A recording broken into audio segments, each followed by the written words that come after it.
श्रीमान रणवीर सिंह पठानिया जी, जो हमारे पूर्व एमएलए हैं रामनगर से, श्रीमान बलबीर जी हमारे स्पोक्स पर्सन भी हैं, पठानिया साहब एक सीनियर वकील और पार्टी के स्पोक्स पर्सन हैं, प्रदीप जी हमारे मीडिया इंचार्ज। जैसा कि आप सब जानते हैं कि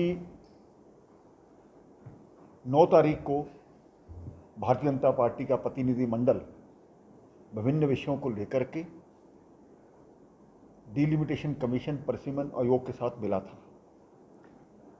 हमारा प्रयास था कि उनके ध्यान में वो सभी चीज़ें लाई जाएं जिसके कारण से आने वाले जो फैसले होने हैं डिलिमिटेशन को लेकर के, उसमें सभी जो पॉइंट्स हैं, जो मुद्दे हैं, उनको क्लैरिटी के बाद उनको लागू किया जाए। हम सब जानते हैं कि जम्मू के साथ 1995 में जो परिसीमन हुआ था, एक बहुत बड़ी डिस्क्रिमिनेशन हमारे साथ हुई। 2011 के सेंसस को आधार मान करके कल की जो प्रेस कॉन्फ्रेंस है उन्होंने कहा है, और भारतीय जनता पार्टी ने जिस प्रकार से एक बात कही थी, इसके अलावा भी टेरन को लेकर के, कम्युनिकेशन को लेकर के, असेसिबिलिटी को लेकर के, वोटर की जनसंख्या को लेकर के सभी को आधार माना जाए। और हमें लगता है कि उन विषयों पर जो आयोग ने पूरी अपनी सहमति दी है, पॉपुलेशन को आधार माना जाएगा, लेकिन इसके अलावा जो बाकी बातें हैं उनको भी मापदंड बनाया जाएगा। ये एक पॉजिटिव बात है। दूसरा, जो पाकिस्तान ऑक्युपाइड कश्मीर के लिए 24 सीटें हमारे यहाँ पर रिज़र्व रखी गई थी, उसके बारे में जब अंदर आयोग से बात की गई थी, उन्होंने कहा था कि ये हमारे दायरे में नहीं आता है, लेकिन हम उसके बावजूद भारत सरकार से बात करेंगे कि इन चीज़ों को कंसिडर किया जाए। और 70 सालों में लगातार पीओके के हमारे जो रेफ्यूजीज़ हैं, उनको जिस प्रकार से अपनी बात रखने के लिए कोई ना कोई ऐसा प्लेटफॉर्म होना चाहिए। पहले तो ऐसा हो सकता था कि ये जो हमारी काउंसिल थी उसके माध्यम से हम किसी को भेज सकते थे, और कश्मीरी माइग्रेंट्स को लेकर के पहले भी हमने, भारतीय जनता पार्टी ने 2 लोगों को वहाँ पर अपना एमएलसी बनाया था। सिख समाज जिस प्रकार से वहाँ पर विधानसभा में कोई भी सदस्य नहीं था, तो भारतीय जनता पार्टी ने एमएलसी सरदार चरणजीत सिंह खालसा जी को बनाया था, ये हम सब जानते हैं। लेकिन अब क्योंकि काउंसिल को ख़त्म कर दिया गया है, उसके बाद ये रिप्रेजेंटेशन बहुत ज़रूरी है। कोई भी समाज इससे अछूता ना रहे, इसके लिए ये ज़रूरी है। तो जो भी बातें हमने रखी थी उसके बारे में आपकी जानकारी के लिए कि सभी हम उसको रिलीज़ भी कर रहे हैं और आप सबको इसकी कापी भी देंगे। हर जो चाहे एसटीज़ हैं उनको लेकर के हमने सीटें रिज़र्व करने की जो पीछे बात कही थी, और वो सीटें सरकार ने रिज़र्व की भी हैं। और इसके साथ ही जो मैंने पहले कहा कि जैसे उन्होंने कहा हमारे दायरे में, अपने लीडरशिप को भी ये बात उनके ध्यान में भी लाएंगे और भारत सरकार के ध्यान में ला करके, और ये मुझे लगता है कि आने वाले समय में अपेक्षा करनी चाहिए कि इन सभी लोगों को रिप्रेजेंटेशन मिलेगी। इसके अलावा हमने कहा था कि जो पॉपुलेशन है, जो कश्मीर में 2011 में मैनिपुलेटेड तरीके से गलत दिखाई गई थी, उसके पहले की जब 2001 की ये जो अपने सेंसस है, उससे पहले 1991 की सेंसस है, उसके आधार को माने तो साफ लगता है कि एकदम से आबादी बढ़ गई लेकिन वोटर नहीं बढ़े। इसलिए सही मापदंड अपनाने के लिए जिन लोगों का आधार है, आधार कार्ड आज एक ऐसा डॉक्यूमेंट है जिसके कारण से हम लगातार वो हर जगह ऑथेंटिक है, और उसी को आधार मान करके वोटर लिस्टें बननी चाहिए। और जो ऐसे फर्जी वोटर्स वहाँ पर जो लिस्टों में आते हैं वो भी इससे ख़त्म होंगे, और इस चीज़ का मुझे लगता है विशेष ध्यान रखना चाहिए। जहाँ तक आधार लिंक्ड पॉपुलेशन की बात है, another point to be considered to verify the population data could be Aadhaar card issue to the people। तो इसमें जो पीछे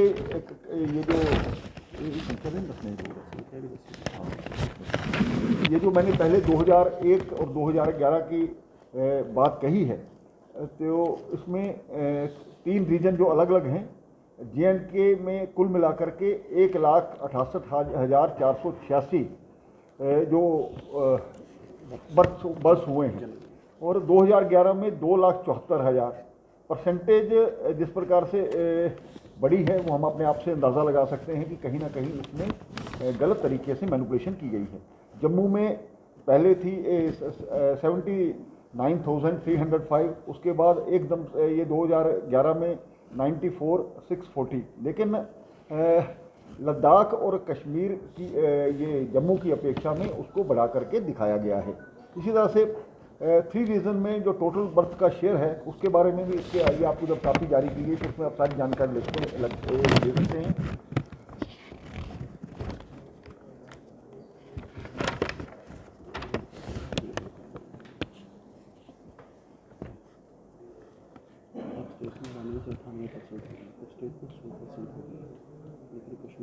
इसके लिए कुछ टेक्निकल पॉइंट्स हैं, उसके बारे में मैं अपने पठानिया जी से कहूँगा कि वो उसके बारे में अपनी बात करें।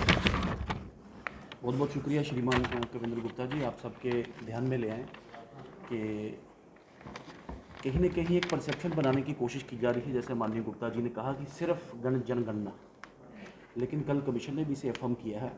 ये हमने ही को हमारे कहने पे कंफर्म किया है, ये कानूनी पोजीशन है। This is what RPA says, this is what delimitation act says. Geographical compactness, areas of communication और टेरेन टोपोग्राफी और एंड लाइक कंसिडरेशंस, बाकी कंसिडरेशंस भी पॉपुलेशन के अलावा अंडर जिसे कह रहे हैं कंसिडरेशन में रहेंगे जब डिलिमिटेशन का फाइनल रिपोर्ट आएगा। अब जो 2011 सेंसस है, सिर्फ कहने से नहीं, सिर्फ बोलने से नहीं, तथ्यों से नहीं कि वो फ्रॉड है, हमने कहा कि उसकी क्रेडिबिलिटी अंडर डाउट है। It needs to be relied, ये इसमें कोई डिस्प्यूटेड क्वेश्चन नहीं है। 2011 सेंसस ही उसका मापदंड रहे, लेकिन सिर्फ उसी पे रिलाय करना या मेनली उस पर फोकस करना। और जैसे माननीय कविंदर जी ने कहा कि हमने आंकड़े इसमें प्रसारित किए हैं, जैसे पेज 2 अभी आपको इसमें मिलेगा कि सबसे पहले पॉपुलेशन की इंक्रीज़ की बात करें तो पॉपुलेशन का वेरिएंस आप बताएं कि जम्मू ज़िला की अगर बात करें तो 98%, लेकिन कुपवाड़ा की बात करें तो 130%। अब सेम इज़ द केस, आप अगर बाकी ज़िलों को इससे कंपेयर करें, इसमें हमने बिल्कुल कुपवाड़ा, बीरवा, जम्मू, डूरू 2021 में 2021 का 2011 का वेरिएंस, 2001 का वेरिएंस, 1981 का वेरिएंस, ये पूरा हमने डिटेल करके तीनों सेंसस का बना के आपको डिटेल बना के दी है। दूसरा, जैसे आधार कार्ड, जो देखिए जो फैक्ट रिमेन्स की एक विशेष खित्ते में, नाम लेने से भी हमें को परहेज नहीं, कि कश्मीर खित्ते में नॉन वोटर्स ज़्यादा है उनके पॉपुलेशन गणना में, जिस वजह से पॉपुलेशन गणना में हमने क्या है वहाँ पर लूप होल है। हमने उनको पिन पॉइंट करके बताया है वहाँ कि ऐसी स्टेट्स भी हैं इस भारत में जहाँ पर 98-99% आधार कार्ड एनरोलमेंट हो चुका है। ऐसे ज़िले हैं जम्मू कश्मीर में और खासकर जम्मू, उधमपुर वगैरह बाकी ज़िले जहाँ पे 2-3-4% रह गया, आधार तकरीबन हो गया, लेकिन सिर्फ श्रीनगर ज़िला में 27% आधार पेंडिंग है। ये पेंडेंसी का भी डिस्ट्रिक्ट वाइज जो डाटा हमने उनके साथ शेयर किया है। अगर तो आधार रजिस्ट्रेशन नहीं हो रहा तो इसका मतलब कहीं ना कहीं ये आशंका ज़रूर है कि जो पॉपुलेशन के गणना के जो आंकड़े हैं उसमें कोशिश की गई है उसको बढ़ा के चलाने की, ये बातें भी उनके ध्यान में लाई जाए। जैसे फर्टिलिटी टेबल्स की बात की, अभी बर्थ रेट की बात की गई, बर्थ रेट में comparatively greater number of increase Kashmir में पाई गई है एज़ कम्पेयर टू जम्मू। तो ये जो हमने डिटेल से तफसील हमने अभी आपके माध्यम से उस दिन डिबेट नहीं की थी, एक तो हम आपको इसमें रिलीज़ करेंगे पॉइंट वाइज।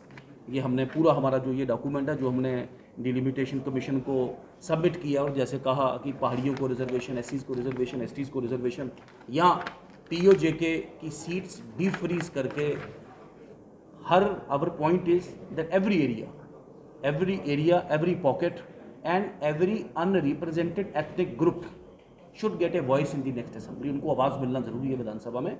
इसी पॉइंट को लेके हमने ये पूरा ये जो अपना डॉक्यूमेंट पूरा तथ्य उनके मध्य रखा है। और आने वाले दिनों में भी जैसे कमीशन ने कहा है कि ये फर्स्ट विजिट है, लेकिन लास्ट नहीं होगी, बार बार विजिट्स होंगी, और सिविल सोसाइटी के माध्यम से, जिसे कहते हैं स्थानीय लोगों के माध्यम से, आप जैसे मीडिया के मित्रों बंधुओं के आपसे कोऑपरेशन के साथ इसके जो भी कोई बेटर आर्गूमेंट होगा, हमारी कोशिश होगी, वी डोंट वांट कोई वेज ना बने, कोई प्रेजुडिस ना हो, कोई बायस ना हो, ये कॉम्प्रिहेंसिव रहे। और जैसे बार बार कहा जाता था 95 का परिसीमन, 67 का परिसीमन, या उसके बाद 74 में भी एक छोटा सा परिसीमन हुआ है, तो कम से कम इस परिसीमन पे सवालिया जवाब ना उठे, ये हमारी कोशिश इसमें रहेगी।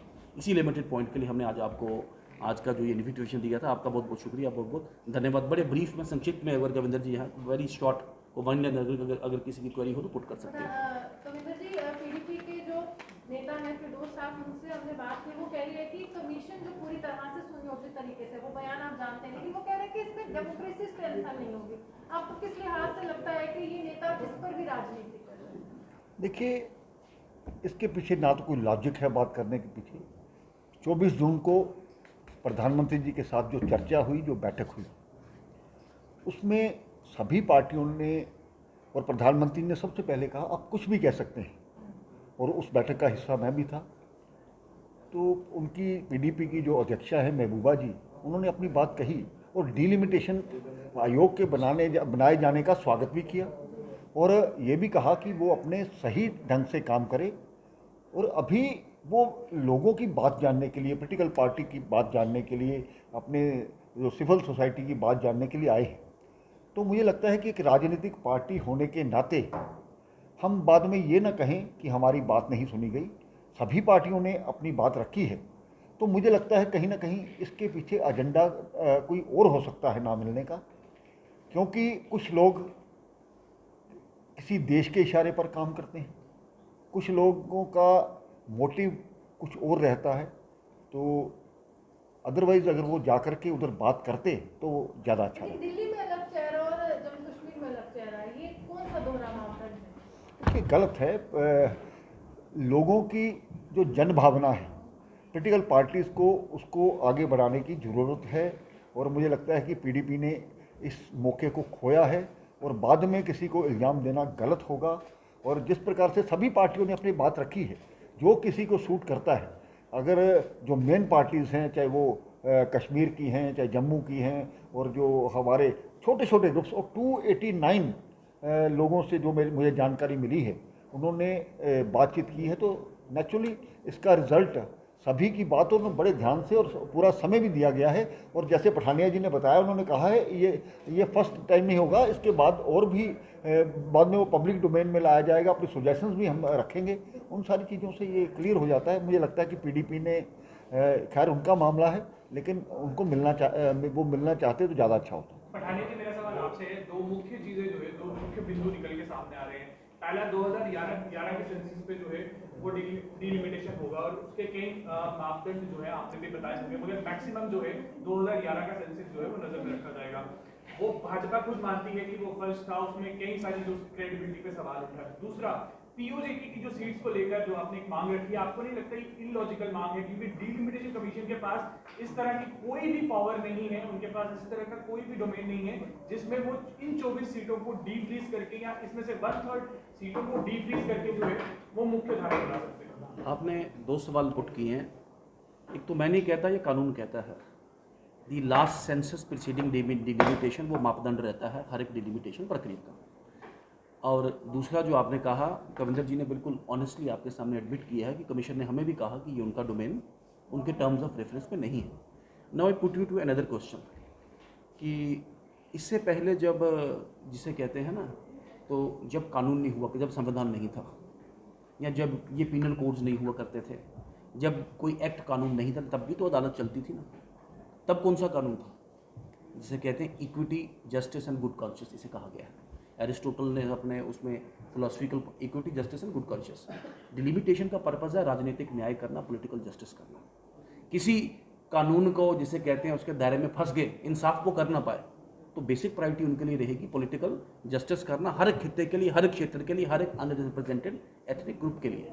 और they have agreed in principle, और हम भी अपने शीर्ष नेतृत्व के साथ इसको पुट इन करेंगे। आपको रेफरेंस आपके ध्यान में ले लें, जैसे आपने कहा कि ये इसका कोई प्रावधान नहीं है, या नोट करें, section 13 of the Jammu and Kashmir reorganisation act, read with Article 239A of the Constitution of India, which says, आपके ध्यान में ले आऊँ, कि Indian parliament has power to nominate parliament has power मैं I am coming to let me complete sir cannot delimitation recommend to the Indian Parliament or the Indian government? Cannot we persuade upon the Indian Parliament? This is what we are saying. There is a peculiar situation कि minorities को representation देने के लिए upper house यहाँ पे नहीं है, तो उस हर एथनिक ग्रुप को आप I just site an example कि बड़ी थोड़ी सी माइनॉरिटी में शीना एक लैंग्वेज के बोलने बड़ी खूबसूरत लैंग्वेज है, नॉर्थ कश्मीर के एक बॉर्डर में और POJK में बोली जाती है, why not they should have a voice. तो I am just quoted example. अब बात आती है या किसी भी एथनिक ग्रुप की, कश्मीरी पंडित्स की बात करें, POJK की बात करें, हर एक को they should have a voice in the assembly. तो माय पॉइंट इज कि वो जो 24 सीटें डीफ्रीज करके, and there is an perception also पिछले वहाँ पर ध्यान में कि we are looking for the records also कि मेंढर की सीट जो क्रिएट की थी उसमें भी शायद कोई ऐसा प्रावधान उसमें उस वक्त प्ले में लाया गया था। मेंढर वाली जो विधानसभा सीट जब बनी थी, तो we are on to it, no we accept it. हमने उन्होंने क्या बोला, हमने उनको कहा this is not a part of your terms and reference, but why don't you recommend and why shouldn't we persuade with the government of India? जब all party meeting And- में कविंदर गुप्ता जी से मैं and the benchmark is political justice to all, that's all. All party meeting जब कविंदर जी हुई थी, जब आप प्रधानमंत्री मोदी जी के पास गए थे, क्या आपने ये बात वहां पे रखी थी कि POJK की जो 24 सीट्स हैं उनको डीफ्रीज किया जाना चाहिए या फिर उनमें से 1/3 हिस्से को जो है डीफ्रीज किया जाना चाहिए? देखिए, वो जो सारी बात थी, धारा 370 टूटने के बाद, मेरा मतलब 5 अगस्त 2019 के बाद जो कंपैरेटिवली जो जम्मू कश्मीर में पहले होता था, जो बाद में होता था, उसके बारे में हमने सारी बात रखी। जब आने वाले इलेक्शंस के बारे में, डिलिमिटेशन के बारे में बात रखी गई, तो भारतीय जनता पार्टी को वहाँ मैंने ही रिप्रेजेंट किया।